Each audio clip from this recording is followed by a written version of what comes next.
Good morning, or actually afternoon. Welcome to Sold with Updike Pugh, episode 68. I'm Jeff Updike. And I'm Weston Pugh, and we're so excited. We've got this new time. And last week, we both commented after the show how much more we enjoyed being during the lunchtime. Yeah. It is so much different, even the 3 hours. Yeah. Makes a huge difference, and we really liked it and thought that it just kind of worked better for us. Well, we get 2 lunches, too. This is true, because we do snack before we get here. If you hear crinkling going on during the show, that is Ceci, because Ceci has decided that she's hungry, and so she's got some little bits over there she's going to be eating on. So how are things going in the market? What's happening? I think that it's good. You had an open house. I had an open house. Jan had an open house. Traffic was nice through those. And I thought that what we were seeing was not so much tire kickers, but actually people that were interested in the house. I think one of the ways we gauge it, and we always talk about this, is how long did they stay? What kind of questions were they asking? Were they in? Were they out? Or did they mean to stay? Yeah. You had great traffic. I had fantastic traffic. I had 27 people through my open house. That's directing traffic. Yeah, it is. It's really hard to try to connect with anybody or answer any real direct questions when you've got, that many people kind of coming and going over a 2.5 hour period. I like to hold open houses between 1 and 3, and I'll stay, I'll stay 15 or 20 minutes after just to see if anybody shows up late. And in this instance, they did. The last couple that came through came, running to the door about 10 minutes after 3, and like, "Oh, you still open? Sure, come on in." So, It's a good thing. One of the other ways that we kind of look at house traffic is inside of MLS, there are tours, and they're designated to be by area. And so on Tuesdays, it's always going to be like North Dallas, Park Cities, Preston Hollow, and then East Dallas or Area 17, which is Uptown, splits the second and third, or they split the Wednesdays. And going through the tour sheet for East Dallas today, there were 47. And one of the things that we notice is that a lot of these homes are brand new to the market. It's not something that didn't sell in 2019. It actually just came on the market, and some really great homes as well. North Dallas, not quite the same.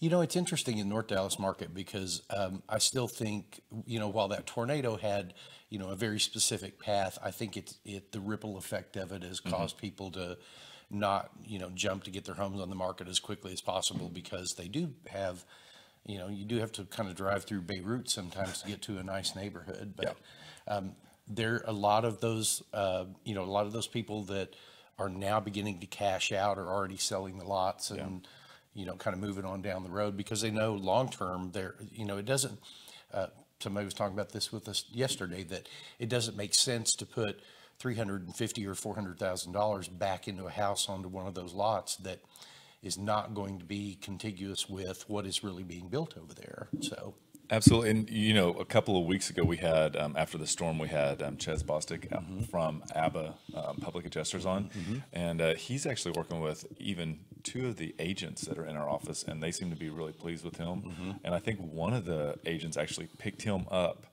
after she had already begun speaking with the insurance company, that it wasn't too late, and that it's been a big help for her and her family. Yeah. I think because of our introducing him, I think we've had 5 or 6 people that have started working with him. Yep. And I know that he also, I think Perry Miller Strife Group also pushed him out to all of their sphere as well. Yeah, because they do a lot in that, really the eastern side of eastern side of the tollway where a lot of that happened. So, but it's interesting. We were talking about the people, the new people that I'm working with right now, that I'm helping them find their first house. Home. Yeah, and we're gonna, in our second segment, we're gonna talk about questions you need to ask your realtor before you hire them. And one of the things that they asked me was, well, what areas do you predominantly work? And so we put a little map together that really shows you geographically where we've represented people, both buyers and sellers. And this is a little bit of a truncated map, but one of the things that we really enjoy about our business is that we are very consumer oriented. We're not neighborhood specialists really in any one neighborhood, but the data that's available to us out there really helps us still be able to support people, whether you are moving to Frisco from downtown, or whether you're moving to Heath, or whether you're moving to Rockwall. We sold a house in McClendon Chisholm last year, and we sold it to them, and we sold it for them, and you know, we go all the way just barely into the north side of Fort Worth, and that's really those are about our geographic east and west routes. But really, anything between those two, and then, you know, north or south the north or south of Dallas, that's our neighborhood. That's where we work. Yep, we're not the neighborhood specialists. We are the clients for life specialists. Yes, that absolutely. is our big call. Yeah. Well, what we're going to do today is talk about Uptown. Uptown is hot right now. It sure is. And what we've done today is put together three properties, and some are townhomes and some are going to be condos, but they're all going to look like townhomes, and we'll talk about what makes that a little bit later on. But we also are going to take and talk a little bit about the specific areas inside of Uptown, because Uptown is really varied. Even though it's a very dense area, it does have its own flavor in certain areas. Yeah, and each one of these is really, I mean, there's really only one of these that's truly in Uptown, but they're in that core part of the city. And so, like, if we go ahead and show the map on the Shelby Avenue, this is really in the Oak Lawn area, and it is just north of Oak Lawn. It is one of the real prime up-and-coming areas, right away, just across the street from Mansion Park. Yep. And sits right there behind the post office. That old Office Depot that is right there on Oak Lawn, and I forget what the little cross street is. Not Brown, is it? Close. It may be Brown, yeah. It is about to become a big apartment complex. So that neighborhood has churned so much in the last little bit, and it is one of those truly accessible neighborhoods with great walkability, restaurants, I mean, fine dining restaurants, Subways, whatever you know, Subway The sandwiches. gamut is there. Yeah, the gamut of food is there. Now let's talk about mass transit. There are, you know, lots of bird scooters, lots of Lime scooters there. You know, bus lines everywhere. Train stations are not very far away if you want to jump on that. The Katy Trail's very close to it. And it really services everything from the medical district, the design district, going into Uptown, and then into downtown, the business district. So it's one of those areas, because of the way that it sits, you can jump on Harry Hines if it looks like the toll road's backed up. You can get to and from really easily. And if you are one of those commuters that needs access to Love Field, Southwest is your go-to, this would be a perfect place. Yes, it really would. And this is 2847 Shelby Avenue, and it is a new construction townhome built by In-Town Homes. And this is a builder that's been in our marketplace for a very, very long time. We have sold a lot of their product, and they do a really good job in building their product. This is something that is unique from other things that they've built, where you have this kind of, what did you call it yesterday? The cement wash brick, or the sloppy. Sloppy mortar. Yep. Really an interesting texture to the outside. You walk into the entry, you've got this hallway that goes straight up, or stairway up, hallway back to the garage. On the right there is this office, and it's got, is that a powder room bath or a full bath? Full bath on that. So. And one of the things that we've noticed in several of these is that there is no carpet in this unit. They've actually gone away from even using a high gloss finish, and you can see on these floors that this is a matte finish, engineered hardwood floor that really has become popular. Great job with the scale and open aspect of this home. One of the really interesting things about this home, and we're going to see this become more and more common, is that this one has the capability of giving you, with internet, the ability to control your garage door, lighting, alarm, unlock the front door, and a couple of other features that this really will become the new trend in today's new home construction. Definitely, and it's got that very popular design where the kitchen here, bar faces out, opens to the rest of the room, opens to your dining room and then your living room there, and then in the corner you go up the stairs to the master in a second bedroom. This is the master, and that's the view off the Juliet balcony there. Really, really super pretty. Standing on the other side of the room, looking back, you can see into the bathroom, and this bathroom is gigantic. Separate shower, separate tub. The tub is, I'm going to say, almost double wide. It's a two-person tub, if I ever did see one. It is a two-person tub. Double vanities there, polished stainless fixtures, and talk about closet space. This is one of the probably largest, widest, deepest closets that we've seen. One of the great things too is that this one has the second bedroom up there as well. And again, they didn't skimp on this second bathroom as well. Really appreciate it when they take the tile all the way to the ceiling. Can't see it in this picture, but they have. It is really, I think this is the last round that this one offers. Yeah. So again, 2847 Shelby Avenue. It's a 3-bedroom, 3.5 bath, 2-car garage. Comes in at 2,442 square feet, which is priced at $589, and that's $241, which is under the $250 mark. So that's a really good idea. Yep, that's great. So we want to say thank you so much to Matt Edwards for letting us highlight that home. It is wonderful. If you have any questions about this home, please let us or Matt know about that. Absolutely. Jumping over to... Now we're going to jump over to another great little area that's kind of an urban area, and this is called Knox Park. And Knox Park is, I think one of the best things about Knox Park is you are 1, 2, or 3 blocks off of the Katy Trail. Yeah. The Katy Trail runs just perpendicular down the western side of it, and so regardless of where you live, there's an on-ramp within a quarter of a mile of you. We have clients right now that, and this is we're going to call this Area 17, which is uptown, /10, that's that sub area, and this is the only area this person wants to live in. Mm-hmm. So it is defined, and that's all they want, because when they get home, the concept is that they get home and they do not get back in the car. Mm-hmm. That it will be using the Katy Trail to get to and from. It'll be using the Cole Park, walking to West Village, mm-hmm. up to Knox Henderson. Mm-hmm. If you're daring, you can go across on Fitzhugh or Henderson and go into East Dallas. Mm-hmm.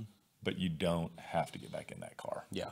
Yeah, and it's all super walkable. Or if you're a cyclist, this is a great neighborhood for you. If all you like to do is get out and walk the dogs, it's a great neighborhood for you. And there also is a neighborhood dog park, and I think it's at the corner of Elizabeth and maybe Cole, and it's about the size of a lot, and mm-hmm. somehow a developer is like kind of giving it to the neighborhood. See, I think fenced it. Yeah, I think somebody just fenced it, or I think it was fenced off. The house was torn down, and nobody's done anything. And nobody's done anything with it. Yeah. Well, there's a gate on it. Yeah, now the dogs are there. It's a dog park now. So if you know about that, it's a great space. But I would say the other thing too is we see people walking that area anytime we drive down there, mm-hmm. dropping off signs, picking up key boxes. There's always someone out and about in that area. Yeah. And this property is located at 4111 Travis, number 3. There are several units available in there. This was built by Hudson Builders, and it is, again, another truly wonderful product. The home itself is 3-story. There are 3 units in each building, 2 buildings. And each one's got just a little variation on the mm-hmm. floor plan. The one that we were able to get into was the one that was on the back of the complex here, and it had really, really nice views. The downstairs room would make a fantastic office. If you were someone who had worked from home and was an accountant or was a psychotherapist, or any kind of environment where you needed to meet a person at your home, there was a powder room down there. It would have been a great environment for that. And then when you come upstairs, you've got this really great living room. Again, you've got the hardwood floors. These are done in a little bit of a more of a peanut brittle color, but done absolutely beautifully. And then one of the cool things is they use these black metal frame windows. Yep. And I always think that just kind of sets the style apart. For me, it has a feel like you've gone to a penthouse in New York and Soho. And the other thing too that we noticed in this is that the actual countertops are a matte finish. Almost a quartz, I'm sure. Mm-hmm. Really great job. High-end Thermador appliances everywhere. Everywhere. And this is the master on the 3rd floor. And again, they've taken great consideration into how they fit and finish almost every facet, whether it's the faucets, whether it's the Carrera marble they've selected. It is done impeccably in this unit. Yeah, this is the master bedroom with the built-ins in it, built-in drawers, and still a really, really good sized room. The other room that Weston was talking about is the 3rd floor guest room that is a great size and a great bathroom also. Right. The master does have double vanities in it, does have the walk-in shower.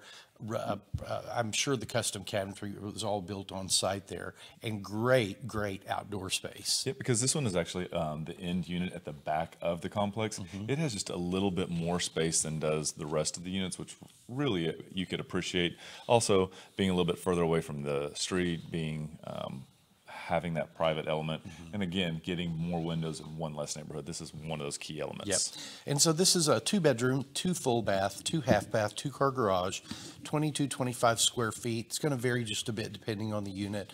Again, they're brand new builds. HOA is about $238 a month, priced at $865, and that brings those in at $388 a square foot. And we would like to say thank you to Claudine King for letting us talk about her home. Great home. We loved it. Yeah, thank you. So now what we're going to do is we're going to still stay in the Uptown like we talked about, and we're going to move over to State Thomas. And State Thomas has really evolved. It was one of the first neighborhoods that really came on. The address that we're going to be talking about is 2432 Worthington Street.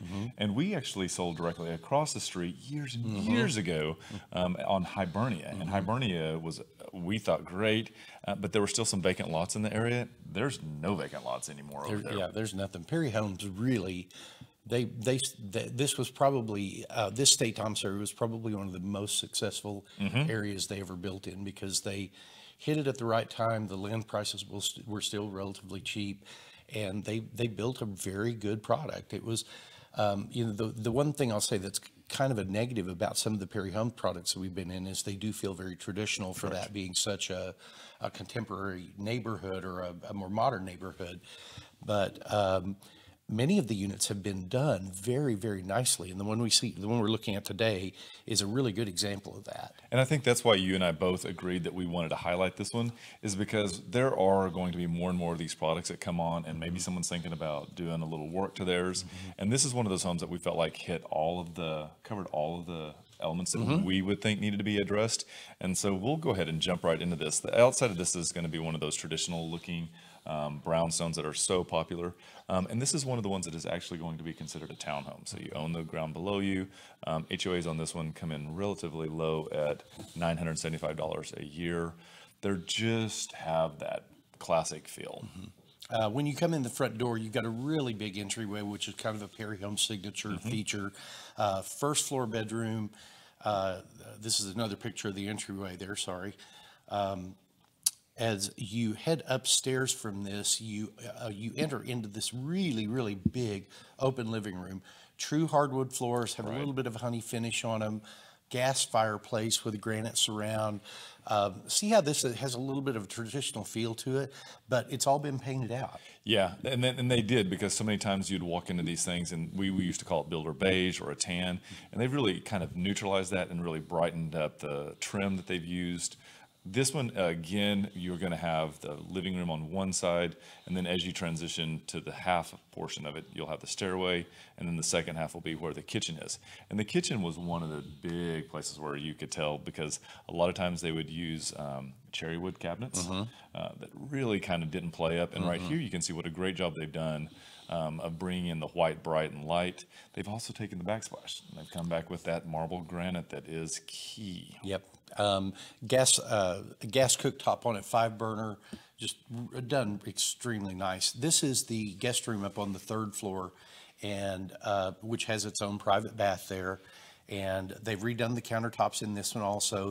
Those have, I couldn't tell if those were quartz or if they were a marble. I'm going to assume it's quartz. Are you? Yep. That's kind of the direction I'd lead.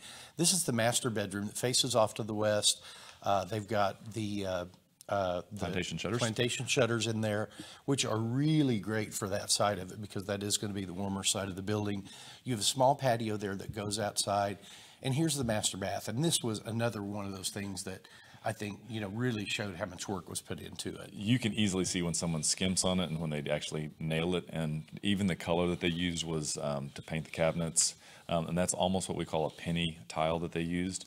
Additionally, on the 3rd floor, you have this 3rd bedroom, and also the washer and dryer are up here as well. So getting things to and from are a lot easier. This is the bathroom that's off of that. So again, this is an ensuite, great for, as you can see here, for a younger or whatever. So this is a 3-bedroom, 3.5 bath, 2-car garage. It's 2366 square feet. Comes in at $599, and this is a $253 a square foot. Yes. Great home. Great home. And Brent, we want to say thank you to Brett Parsley for letting us talk about that home. This is a really, I think, a truly great value to be able to live in the Uptown area for $599. So walkable. So walkable. So we just saw so many people are using that area now that you would not expect. Downsizers have really taken and latched onto that. some of these units with their, and I don't think we pointed that out, but the very first one that we talked about on Shelby, that one actually is framed out for an elevator. So Yeah, that's right. They're stacked closets, and we're seeing more of the developers anticipating this, and putting characteristics that you're going to have great storage, or you're going to have the elevator. So things that are out there and lots of opportunities. Definitely are.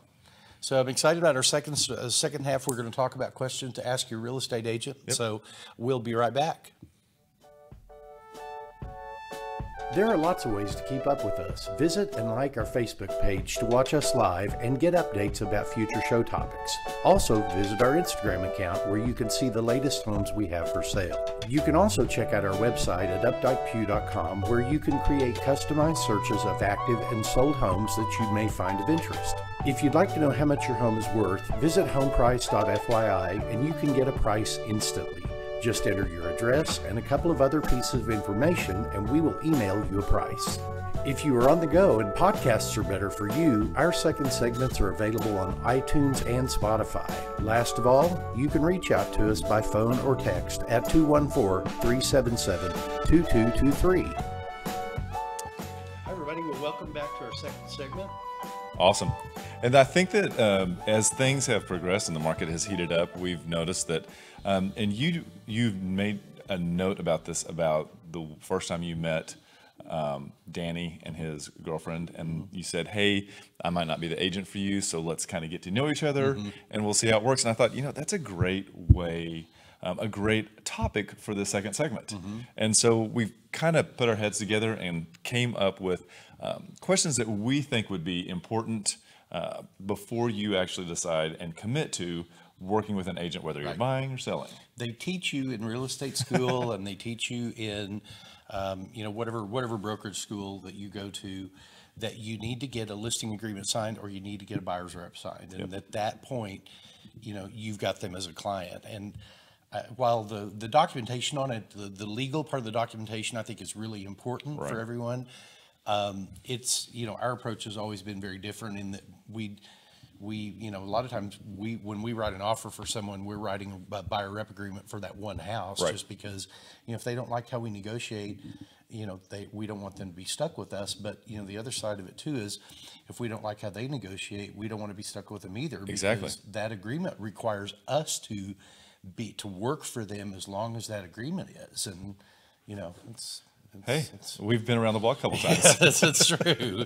We know what color the spots are. Yeah. So one of the things that we decided to pull out, and we've seen a trend that has come about, is the trend of the teams.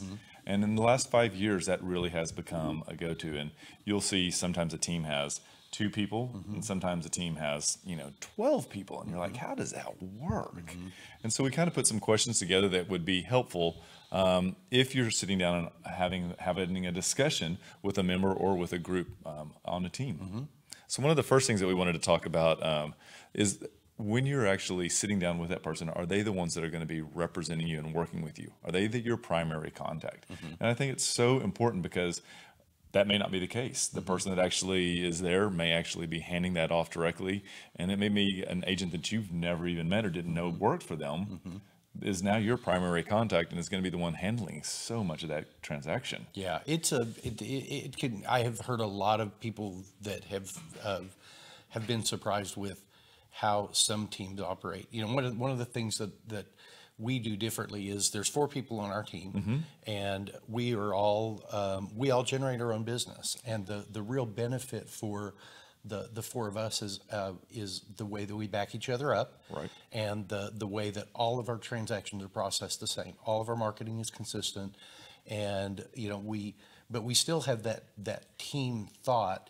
The other 2 people, Jan and David, don't work together like you and I do, but they go out and they generate their own business. And, I have skills that Jan doesn't have, and Weston has skills that Jan doesn't have. And so when she needs something, she knows she can call on us, and we go on listing presentations or do whatever to help secure that business, because it does benefit all of us. Absolutely. But a lot of teams, like you were talking about, there might be a lead generator person, there might be a person whose name is on the sign, but then once you get in their system, you're really handed off to many times a newer agent. Exactly. And one of the things too, another question that you and I were able to kind of work through is, even if it is a small team, one of the things you want to know is like, what are the strengths? How does the team function? Is one of them primary one strength, or do they all share the exact same strengths? And I think that you and I are a little bit different because you have your set of skill strengths and I have my set of skill strengths, and they point in different directions, which kind of makes for we like a really well-rounded team. Yeah, I would agree with that. It's you know, and part of it is, you know, to me the question is how is what you are going to do benefit me as a consumer? What do you do differently? What are your core strengths that I wouldn't get with another real estate agent if I didn't work with you? Absolutely. And you know, the other thing too is that you and I have built this team together, and you know, we sit with each other, and the goal is not just to split costs. And a lot of times name only is the name of the team, and it's just in order to share costs. Yeah. So there's no overlap, there's no symbiotic relationship, there's no development of anything. It's just mine. Yeah. And there's a back. Yeah, there's a consumer expectation now because teams really have come into the real estate business anymore. You know, I look at it and I don't know how single real estate agents are able to do everything the consumer wants anymore. Expectations are over the top. Yeah. And you know, and I think that's another question that people need to ask us is how are we going to help set expectations for what we're going to find, whether whether we're a buyer or a seller, or what expectations should I, or how are you going to set expectations with me for the process? Because if an agent just says, you know, if a buyer comes to an agent and just says, well, I want to look for you know, 2,000 square foot, 3-bedroom, 2-bath that's in Richardson School and it's got to be in this elementary, you and I know that doesn't exist. And so for somebody to not say that to a buyer and falsely take them out and spend time that you know that consumers, I think is unfair to the consumer. Absolutely. And the other thing too is, let's see, that was that on that category. Sorry. Yep, you ended it really well. The next question we talked about knowing experience. So I think that is one of the most critical things. We've all been new agents, so we all understand you have to get in and get things going. But at the same token, a transaction of a home is the largest one that you're going to have. It has a lot of complicated moving parts, and you really should vet to know what experience they have. Yeah, it's you know, and having like you said, we were all new at one time, and having a new person is not a reason not to hire that person. But I think that if that person can't tell you who their backup is specifically, how that backup assists them, how their transaction is going to be handled, I think that's a newbie who's just trying to find his way through and is not. I think it's one of the weaknesses in the way the real estate licensing process and the real estate training process works, because the real estate licensing test teaches you how to pass the license test. Correct. It does not teach you how to create a business, and it does not teach you how to be a profitable realtor. And I think that's one of the reasons that, gosh, I think the number's like 75 or 80% of the real estate licensees don't renew their license the third time. Yeah. And it's because your first license renewal is in a year because you've got another real heavy education thing that you've got to do for that first license. But then your next renewal is not until 2 years down the road. And so, you know, by that first license renewal, you know, realtors are like, God, I've spent all this money. I gotta stay in one more time. It's only going to cost me another $500. I got to stay in. But, you know, if they don't have anything going in the next 2 years, they don't renew the license. So it's. The other thing too is an experienced agent is going to have marketplace knowledge, and that's understandable, and that's kind of a given. But the other thing too is you have a reputation with other agents. So if you're trying to make offers and they're all very similar, it could be the difference between someone who has a working knowledge of you and someone who is nobody to Yeah. them, and they've never done anything, and they don't know where you are and what you do. Yeah. So One of my really good friends, Kathy Hewitt, who works in our company, who I've Wonderful. known forever. I mean, we were baby realtors together. She and I were talking one day, and we had another friend who's passed away a long time ago named Dean Foss. And Dean told Kathy when she was a new licensee, and then Kathy shared this with me not long after that and said, all of these buyers and sellers that you work with are going to come and go. But all of these realtors that you have to work with, you have to work with day in and day out. And so the reputation you develop is the reputation that you're going to have to work with.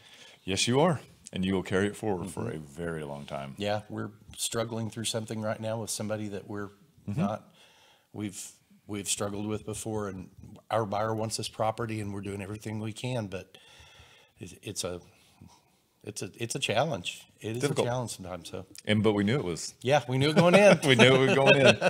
So that kind of is a good way for us to segue into the third question and talking about part-time and full-time agents. Yeah. And you were talking when you said, year 2, year 3, they kind of begin to fade out. And that's also in year 2 and year 3 when they actually there's a chance they're going to have to look for secondary income. And one of the things we were talking about is, in the world of professionalism, doctors and lawyers, are you hiring a part-time or doctor or lawyer?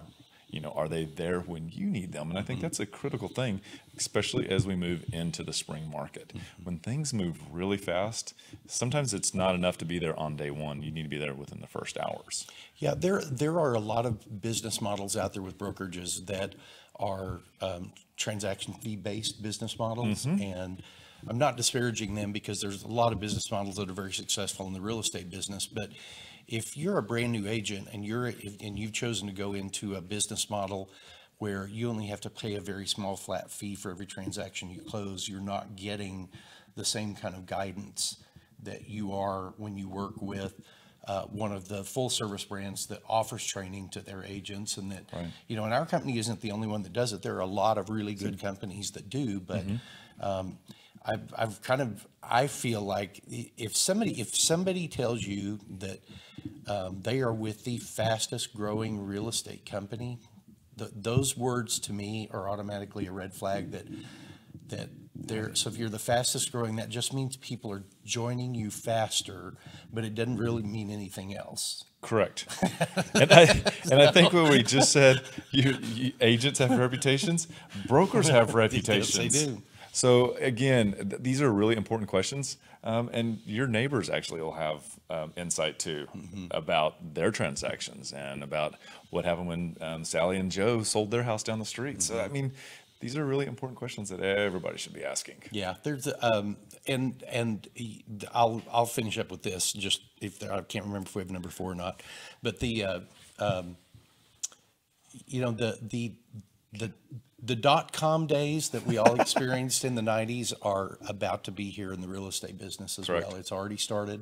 There have been articles just last week. Yeah, just last week about some of the venture capitalist invested companies that are closing, and venture capital, when times are really good, venture capital gets really free flowing because everybody's got a lot of extra cash to try to throw enough around that they think to see what's going to stick. But when they're preparing for a recession, and we've gone through one of the, I think, the longest expansionary times in a very long time. Steve Brown would agree. Yeah, there is a lot of preparation that's occurring within companies right now. We have a friend that had worked for Lime for a very long time, and he was part of that 14% workforce reduction that they just had, and he was actually the 54th person that they hired, Yeah. and just finished opening Asia. yeah. So I have a feeling we're about to see the correction? the correction, the .com venture of 2020-21. You heard it here first, people. Yeah. Well, last but not least, what we want to talk about is how technology is used by agents that you're talking with. How do they get to people that are looking for your home in a way that's a little bit different? What do they do? And I think that's the big thing. And I think that you and I are constantly trying to figure out what can we do. And I think one of the biggest indicators right now is the show. Yeah. I think we've seen amazing growth with the viewers that we have on the show. You and I, Amazing exposure with the properties we bring on. yep. And I think that, we've got Ceci helping us all the time, and it's these elements that allow us to use multiple platforms of social media. And I think, we were talking yesterday with one of the clients that we had, and we said, you brought up a really good point from the data that we had, and you said, we have actually had your property on one of our social platforms every 3 days. And that's where we talk about it. And we link to the bio on the property. And it is a huge thing. And I think it's going that step, and then it's also telling the clients what we've done and shown them so they can like and they can share and they can comment. It's not just about putting your, we're going to put your house out on Facebook anymore. It is about every social media platform, and how do you present the home when it goes out? Do you do it just in static videos, or do you do it with a combination of video, or do you and static photos? And Ceci does such a great job of putting stuff together for us. And even the commercial that you see in the middle, she put all that together, and it's all so important right now. I cannot agree more. And the other thing too that we did really started pushing out in 2020 was we've created a podcast as well. So the podcast now, I think you can Google and find it. And I know for sure it's on Spotify, it's on iTunes, but I think y'all were able to syndicate it in other platforms as well. I believe Google has picked it up. I think you can get it pretty much anywhere you get your podcast now. Well, we hope that those are some really valuable questions that you would consider. If you would like and have other comments that you thought were important, we'd love to hear about those as well. Right.